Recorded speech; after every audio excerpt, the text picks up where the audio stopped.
when we live by our to-do lists, we're really doing ourselves a disservice. It's much better to look at your to-do list and think about, well, what do I have the energy to do right now? And then you can actually start to see patterns in that, where maybe in your mornings you have more energy. And so you do the things then that are going to require more energy. Or maybe in your evenings or on your weekends, maybe you're out of energy at a certain time. And that's a time when you can do the things that are a little more mindless, that are a little more, folding laundry or something like that. And you can change when you do things based upon the energy that you have. Welcome to Spark Joy, the podcast dedicated to celebrating the KonMari method and the transformative power of surrounding yourself with joy and letting go of all the rest. With your hosts and certified KonMari consultants, Kristen Ivy and Karen Sochi. And now, here's the show.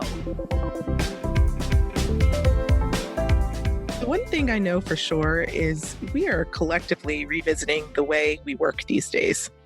Whether you've increased the amount of time you're working from home or relocated your office to the middle of your dining room table, our guest today will help you make sure you still love your work. David Kadavy is a writer who helps creatives get more out of their energy. He's author of 2 books, The Heart to Start and Design for Hackers. And he's the host of Love Your Work podcast. His 3rd book, Mind Management, Not Time Management, debuts in the fall of 2020. Welcome to Spark Joy, David. Thanks so much for having me. It's an honor. So, David, I was contemplating where to begin today because you've had a very interesting journey when it comes to figuring out where to work and where to live and really how to just design your best life. So I figured that we probably should start in Chicago. You're in Columbia now, but we have a mutual friend here in Chicago, Saya Hillman, who was featured on episode 54 of Spark Joy and episode 4 of your podcast, Love Your Work, which is how I originally found you, by the way. Oh, yeah. Awesome. So take us back 10 years to the moment that you were living in Chicago, but decided it was time to make a change. Well, about 10 years ago, almost 10 years ago exactly, was when I got my first book deal to write that book, Design for Hackers, that was mentioned. And that was a really difficult process because I had never really considered myself a writer before that. I actually hated writing as a kid. I'm not one of these people who just grew up wanting to write. And I ended up getting a book deal. And I suffered my way through writing that book. It was agonizing. It was difficult. And fast forward a few years, I was starting to write more. And I was in Chicago in my apartment, and I was trying to write an article. I was having a very difficult time. And I went to go fetch one of my old articles that I wanted to link to. And, this sounds kind of self-obsessive, but as a writer, you can't stand to read most of what you write, but when you do write something that's good, you want to keep reading it. And so I was kind of stuck there reading my own article and oh, wow, this is pretty good. And I was kind of thinking well, why can't I write like this today? And then I later on in the same week, it happened again. And then I was really reflecting on, well, where did this best work of mine happen? And it seemed like it was all happening in Medellin, Colombia. So I had spent a couple of winters in Colombia for a couple months at a time. And, I was just escaping the Chicago winter, which is nice to do. But I eventually realized I'm just doing better work when I'm in Colombia. So I decided I needed to figure out how to do that. And that started, this journey of 4 years ago when I actually sold everything and moved down here, of really trying to kind of redesign my life so that I was making creative energy my central focus of how to maintain that energy and how to manage it and how to get the output that I wanted as a writer, and just redesigning my life entirely to do that. So then 4 years ago, in 2016, you actually sold all of your possessions and moved from the United States to Colombia. So it became more than just a visit during the cold months in Chicago. Tell us about how that ties in with the power of letting go, and what was that process like for you, and what did it make room for in your new life in Colombia? It is such a great observation, an astute observation by you to notice that that process happened and that had a lot to do with letting go. And yeah, so 4 years ago, I moved down to Colombia. In the process, sold everything down to where I had like 3 suitcases worth of stuff. One of those suitcases was full of books. And that was an emotional process, to say the least, getting rid of, decades worth of things and whittling it down that way. I had a lot of help from the things I had read. To this day, I still have dreams where there's like a suitcase and there's stuff, and there's only so much stuff I can put in the suitcase, and there's like a plane that's leaving like in 15 minutes.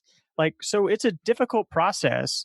I still have dreams about stuff that I got rid of, and I had digitized a lot of things as well. And I think that, it's not easy. For some people it is, maybe.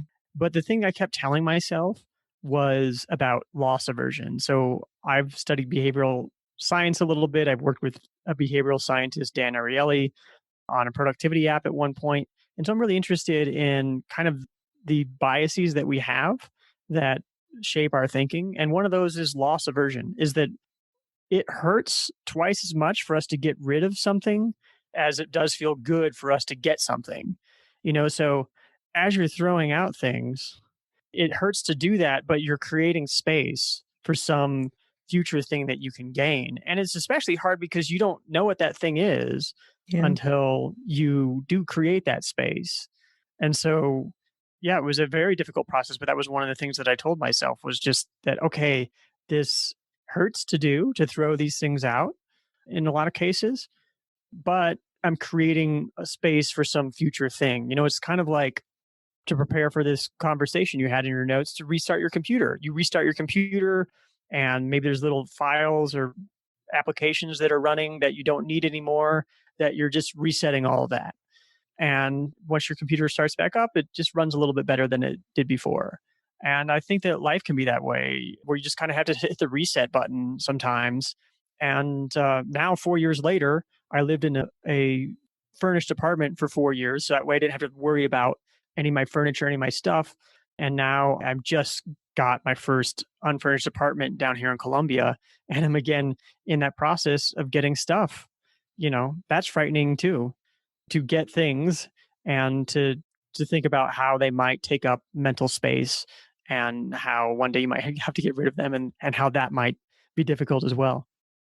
Yeah, it's all about managing the things and aligning them with what you're trying to accomplish. And you mentioned you really were inspired by the creativity that seemed to be calling you from Colombia. And I'm really curious about how you work, because I imagine you work anywhere, or you feel like you have that freedom, that flexibility that everybody longs for. I mean, the grass is always greener, right?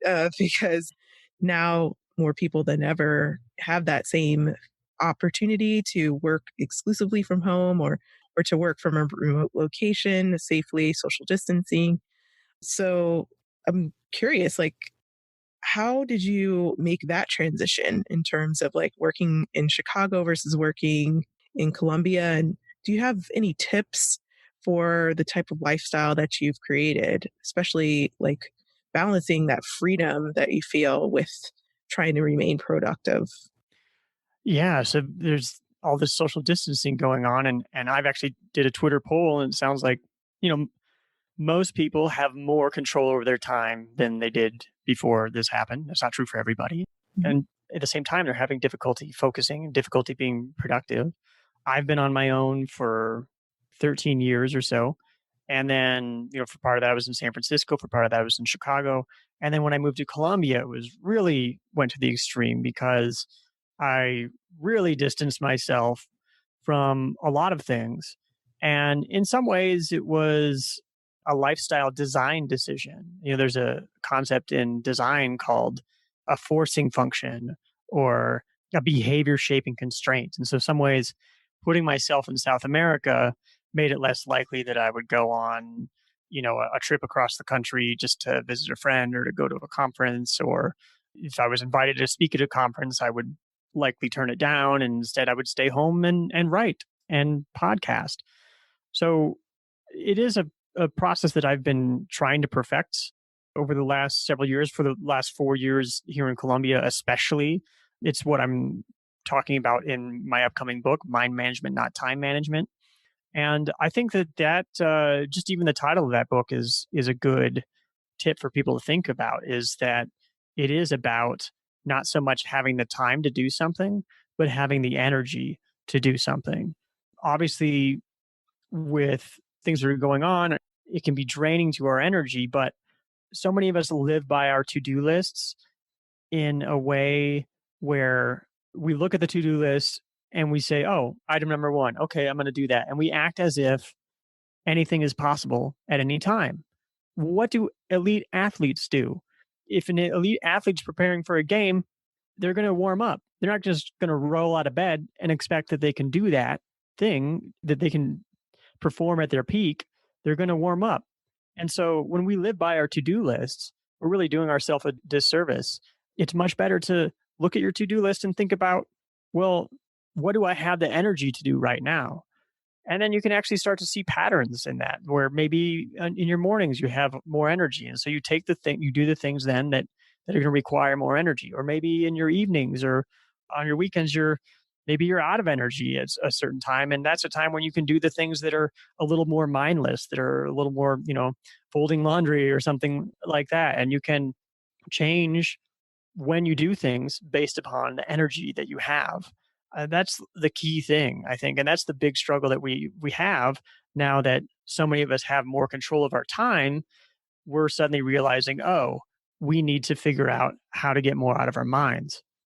That's just so true. I had that exact experience over the last 3 weeks because I was running a office hours at noon, and I was going live on Facebook regularly every weekday.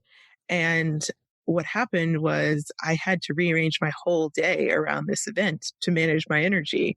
I'm an unapologetic introvert, and being on, for this live was taking away from the time or the energy, I should say, that I needed for just personal things. So I rearranged my whole day, and I told myself I might check an email or two in the morning, but really the top of the day before noon, before the office hour, was going to be just stuff for me. And it could be like really simple, like taking out the trash or something, but it was like all me stuff. And then I would do work in the afternoon, because when I tried to like do work in the mornings, I was feeling like it was just an imbalance. So I totally Hmm. get what you're saying. And I've actually been telling folks over at For the Love of Tidy to check in daily, to ask yourself, is this a being day where I just want to check out and watch Netflix? Or is it a doing day where I want to start my KonMari or wash dishes and, do stuff that's uncomfortable, like balance my checkbook that I just ended doing earlier?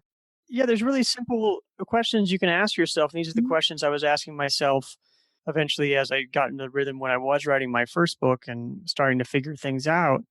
You just ask yourself, well, what's the mood that I'm in right now? Mhm. And then say, well, what needs to get done that I can do with this mood? And then eventually you can get to the point where you can ask yourself, well, this thing that needs to get done, what mood do I need to be in to get that thing done? And then you might have this grab bag of routines or rituals that you have to get yourself into the right mood or the right mental state. I like what you were talking about, that you had to redesign your whole day because you needed a certain kind of energy to do this live. I'm the same way as a podcaster. I need to really get into the right mode or mood or mental state to be able to do a podcast interview. And so there's certain times, certain days of the week when I will and won't schedule such an interview. And when I do, I've got a whole warm up process that if I follow that process, I know that I'll get into the right state to be able to do that thing. I really like the term that you used, behavior shaping constraint. I have never heard that term before, but I am going to be thinking about that for a while now. I really like that. You released an episode pre pandemic of your Love to Work podcast called The Art of Staying In. And of course, that's super relevant right now, maybe more than any other time in our history. And we're staying in more than usual these days. We'd love to hear about how you are applying the art of staying in to your life in quarantine. Well, the art of staying in is actually, it's an art I wish I would have perfected in my 20s, because it seemed like there were so many times where I maybe was staying in on a Friday or Saturday night, and I kind of wished that there was a party going on. I wished I had a date. I wish I had something to do. And it was just sort of this compulsion of feeling like, oh, it's Friday night or it's Saturday night. I need to be doing something. As I get older, it can be any night of the week that I might feel that way, or I might feel like that way on a weekend. And that's actually been one of the nice things about quarantine is it takes away that FOMO a little bit, takes a little bit of pressure off that, you should be out socializing. You should be doing something to enjoy this nice day. But instead, you can just stay in. So, the art of staying in, something I still try to remind myself to do, is to just stay in. And like, that's the plan. You know, I'm going to stay in. I'm going to work on something. I'm going to read a book about something that I want to learn. I'm going to practice something that I want to learn. I'm going to work on a creative project that I want to work on. And that's my plan. That's my plan, so much that if somebody does call me and ask me, hey, do you want to go do this thing? You say, sorry, I've got plans. I think so many times we feel bad or feel guilty about having planned empty space. It's funny because, in our society, we have what we call unused time. We call it free time, right? And then we don't call like our unused money free money. You know, Right. and we have that strange attitude about time. But at the same time, people are almost like offended if somebody has extra time that they use for some other purpose that's not considered productive. Like if somebody has a time-consuming hobby, we'll say, "Oh, they have too much time on their hands." And you know, it's good to have time that you've planned to either do something that is just for you, that isn't time that anybody can just come and take just by giving you an invitation of some sort. It's really rampant in workplaces where there are a lot of companies, they make it so that all their employees can see each other's calendars, right? And so then they can see the empty time on one another's calendars, and then they can just take it. They can just take the time, schedule you in a meeting. It's free time, remember? Wait, time is money when it's your boss's time, but the rest of the time, it's free time. So I think that we need to feel okay about saying, like, this is my time. And even though I don't have an activity planned necessarily, somebody else can't take it. I've chosen this time for myself. And I think that kind of goes back to maybe a Puritan work ethic that said basically that Yeah, definitely. any moment of your day not filled with something useful, somehow you were doing something sinful. Now, I know that when I first came to New York as a single person years and years ago, I was told by my new friends here in New York that I should say yes to every single social invitation. Oh, And wow. for years, I felt like if I don't go to this thing this night, and there are tons of things all the time, that somehow I would miss the one moment that would change my life. So, I know the feeling. yeah. And I think a lot of it has to do with age.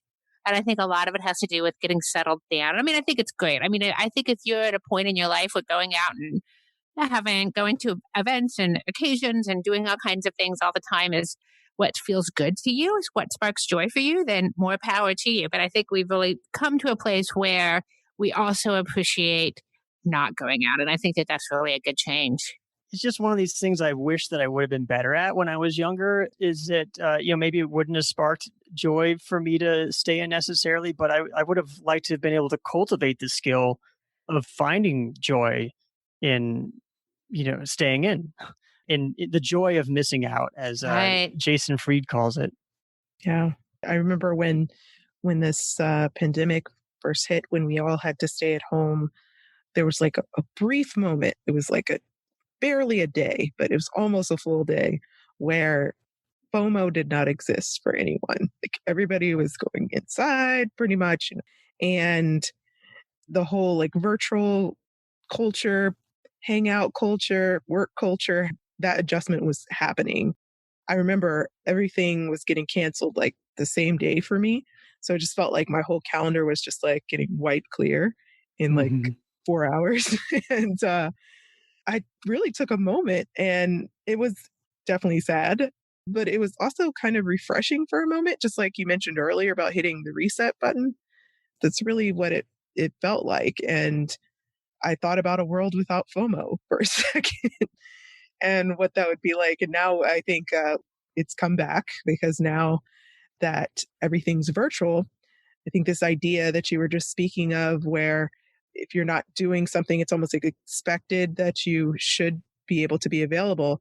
I think that's becoming more and more of a thought because everyone's virtual. So it's like, oh, well, we know you're at home, so why can't you show up to this? Or It's even easier to take your time. Yeah. exactly, yeah. I'd hate to see that being kind of a cultivated idea that we still can't just be, even if we are available, just choose to take some time for ourselves and not feel guilty about it if we can't make all the, birthday parties and virtual things and whatnot. Yeah, and I think kind of like what Karen was saying, that there's the sort of Protestant work ethic thing about that there's something bad about having empty time. I guess one of the main time management maxims is, oh, there's only 24 hours in a day. And so people take that to mean that, oh, well, if there's only 24 hours, then I should really get as much out of those 24 hours as I possibly can. Well, what that really means is if there's only 24 hours, you can only do so much. Eventually, you're squeezing blood from a stone. And another thing is that when we have extra money, for example, right, we save a nest egg and it accrues interest over time. And so we view time as this linear thing that, oh, once the time is gone, if you haven't used it for something useful, well, then that's it. It's gone forever. But you can actually think of time in the same way that you think of money, in that time spent doing nothing, or time that is empty, or time that is, I guess, quality time, maybe with your family, or time that isn't considered to be quote unquote productive, actually does pay dividends in the future. How many times have you've had a great idea and it's just happens to happen, in the week after you took a vacation, or it just happens to happen a couple days after you got a massage, or it just happens to happen the day after you went for a really nice hike. Sometimes when it comes to our ideas and being creative, the actions that lead to us having those great ideas, the actions that lead to us being creative, are not directly connected to what we're doing in that very moment. Having that space empty and decompressing a little bit, allowing your mind to reflect on everything that you have going on, can bring you a lot more clarity of thought. It can bring you better ideas. I mean, empty time pays dividends. I say, like, when you save time, keep it. So true. I couldn't agree with that more. And I was looking at this meme the other day, and speaking of that 24 hours, I think it was Trevor Noah. I'll try to find it, link it in our show notes. But he had his laptop on his lap, and he was sitting on one side of the couch, and it said like working from home. Then he closed his laptop, scooted to the other side of the couch, opened it up, and it was like house party. So right now, the lines are very blurred when it comes to our work life balance. And you may have seen that Marie Kondo recently released a new book called Joy at Work. And we recently reviewed her book on episode 128 of Spark Joy. And what we really appreciated about this book is that it wasn't limited to just the scope of tidying a desk or clutter in the office. It really expands to shine a light on the non physical clutter and all these larger lessons that you can get from just confronting things that you're surrounded by, and really confronting yourself at the same time, and also your career. And so as people spend more and more time at home, perhaps closer to clutter and also closer to their work than usual, because those boundaries, like I said, are just so blurry right now. Do you have advice for someone taking this opportunity to potentially explore why they don't love their work and what they could do about that moving forward? Yeah. So I have this podcast, Love Your Work. It is something, it's sort of been my mantra for the last 13 years since I woke up 13 years ago, day one, no plan, no job. I had an entire day to fill. I know it sounds uh, like a great problem to have, but it can be quite frightening because so many of us think that, oh, if only I had the time and the space, I would write that novel, I would start that business, I would do so many wonderful things. And I think that a lot of people are discovering as they maybe have more time and they have control over that time that sometimes that stuff isn't so easy. And so for myself, I really just wanted to rediscover curiosity. I think so many of us, especially myself, after I had been working at startups for a few years, I had kind of forgotten what joy felt like in work. I'd forgotten what it felt like to want to do something. You Mhm. know, I always was doing the things that I felt like I should do. And so I just wanted to reconnect with that feeling of what it felt like to want to do something. And it's a constant battle for me to reconnect with that feeling. I was actually just trying to figure that out a couple days ago. It was like I realized, oh gosh, I'm just always like, even when I think that I'm going to do something for fun, like I was going to read a book, well, I've got to read Hamlet. And then so now my girlfriend and I, we have to watch the Hamlet movie, which is 4 hours long, and then also read the book. And so that I can figure out what the heck is going on with the way what Shakespeare has to say because it's so hard to read. And like that's what I'm doing for fun with my weekend. What? I mean, it's nice, it's enriching, but like, is that really what I wanted to do? Or did I decide to do it because it was going to help fulfill some sort of self image that I wanted to have of being like a smart person. And so just reconnecting with that feeling of what do I enjoy doing? It doesn't have to be, you don't have to wipe the slate clean and quit your job and try to fill up all of your time with things that you love to do because it's a long journey, I can tell you. And also one thing you'll probably discover that I've discovered is that, you know, it doesn't always feel great. Like becoming good at something, good enough at something to make money at it doesn't always feel great. You know, I don't always want to write. I don't always enjoy every moment when I am writing, but I love the feeling when I have written. And I think it's finding that. It's like what do you want to be able to look back on and that's going to spark joy. Not necessarily joy in every single moment.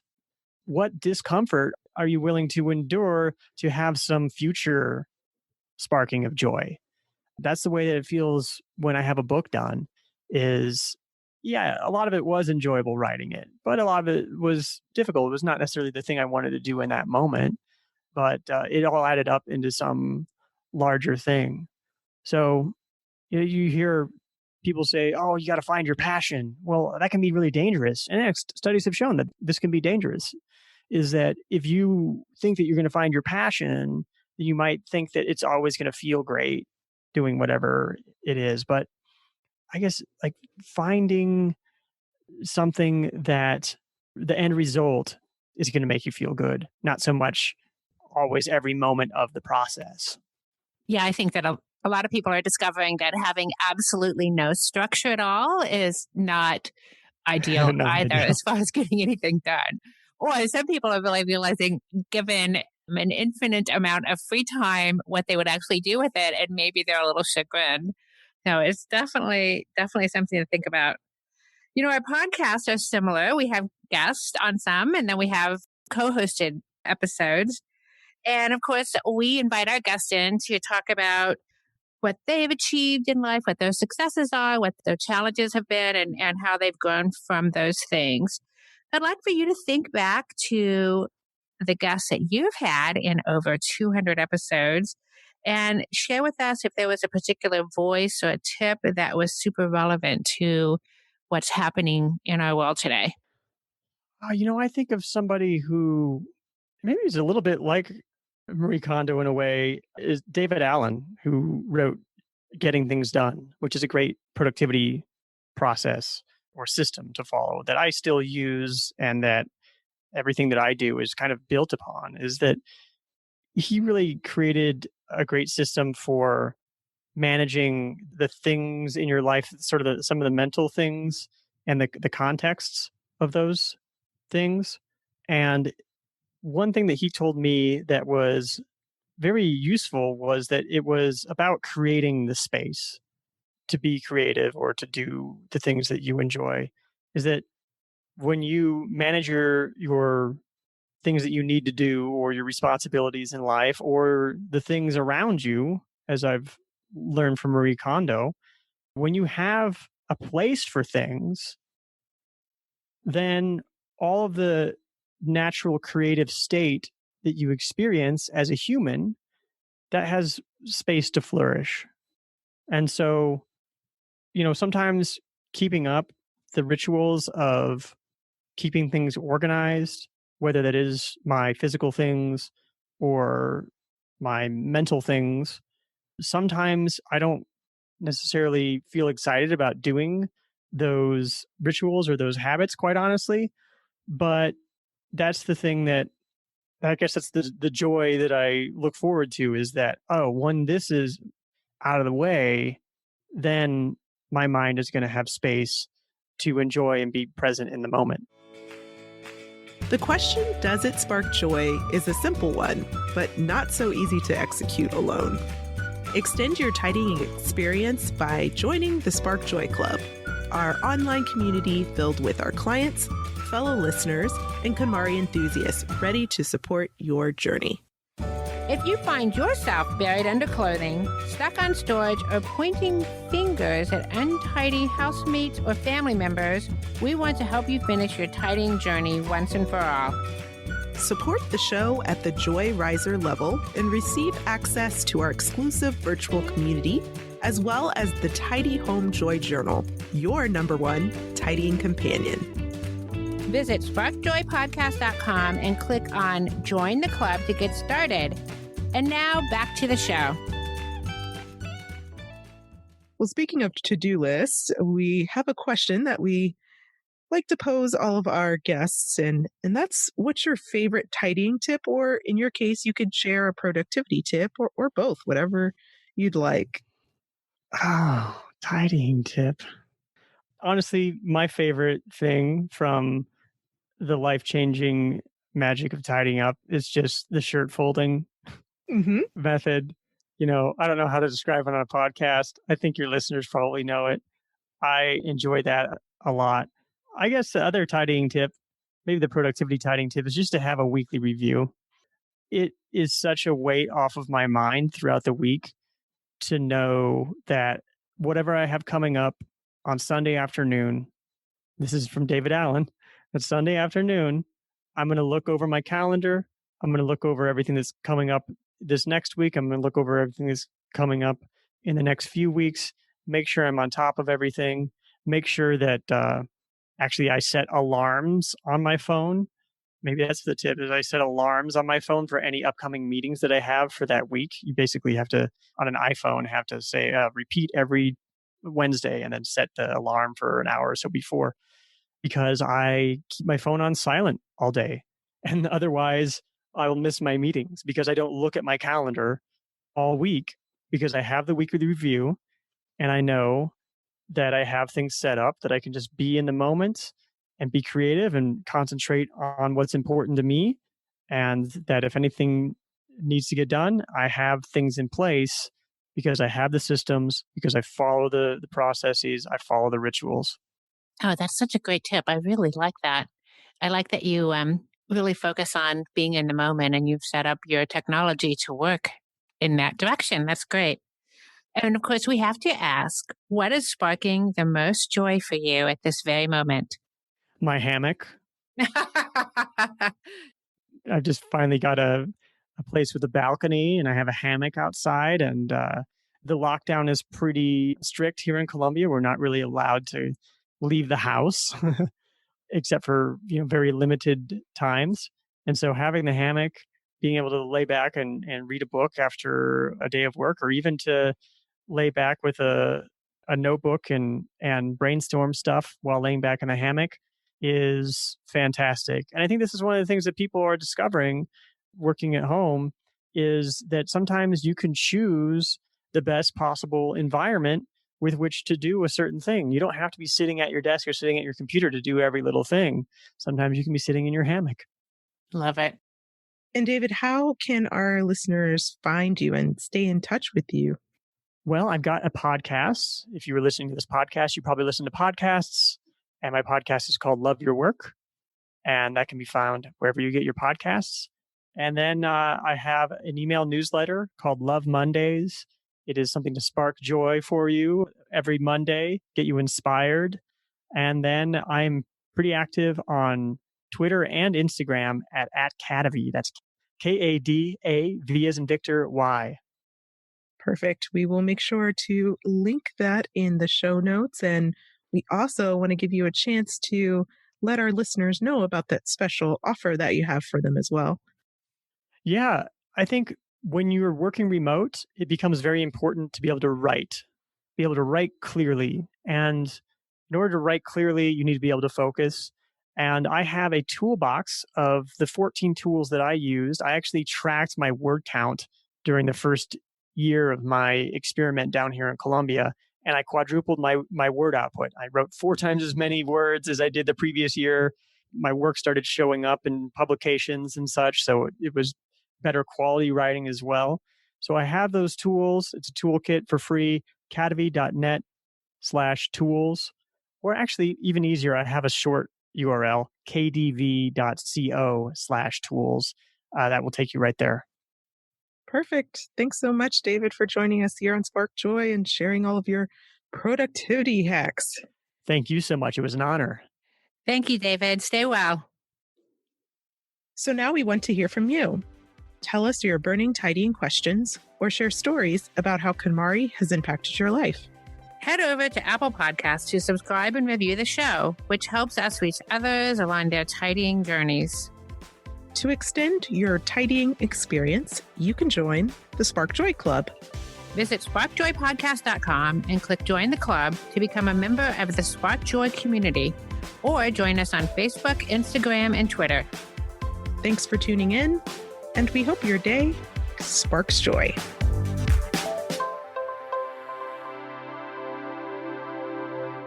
Thank you for listening to Spark Joy with your hosts Kristen Ivy of For the Love of Tidy in Chicago and Karen Sochi of The Serene Home in New York City. Spark Joy, the podcast, is not endorsed by or affiliated with KonMari Media, Inc. The opinions expressed on this episode represent the views of the co-hosts and guests alone and do not represent the corporate position of KonMari Media, Inc. or the KonMari consultant community.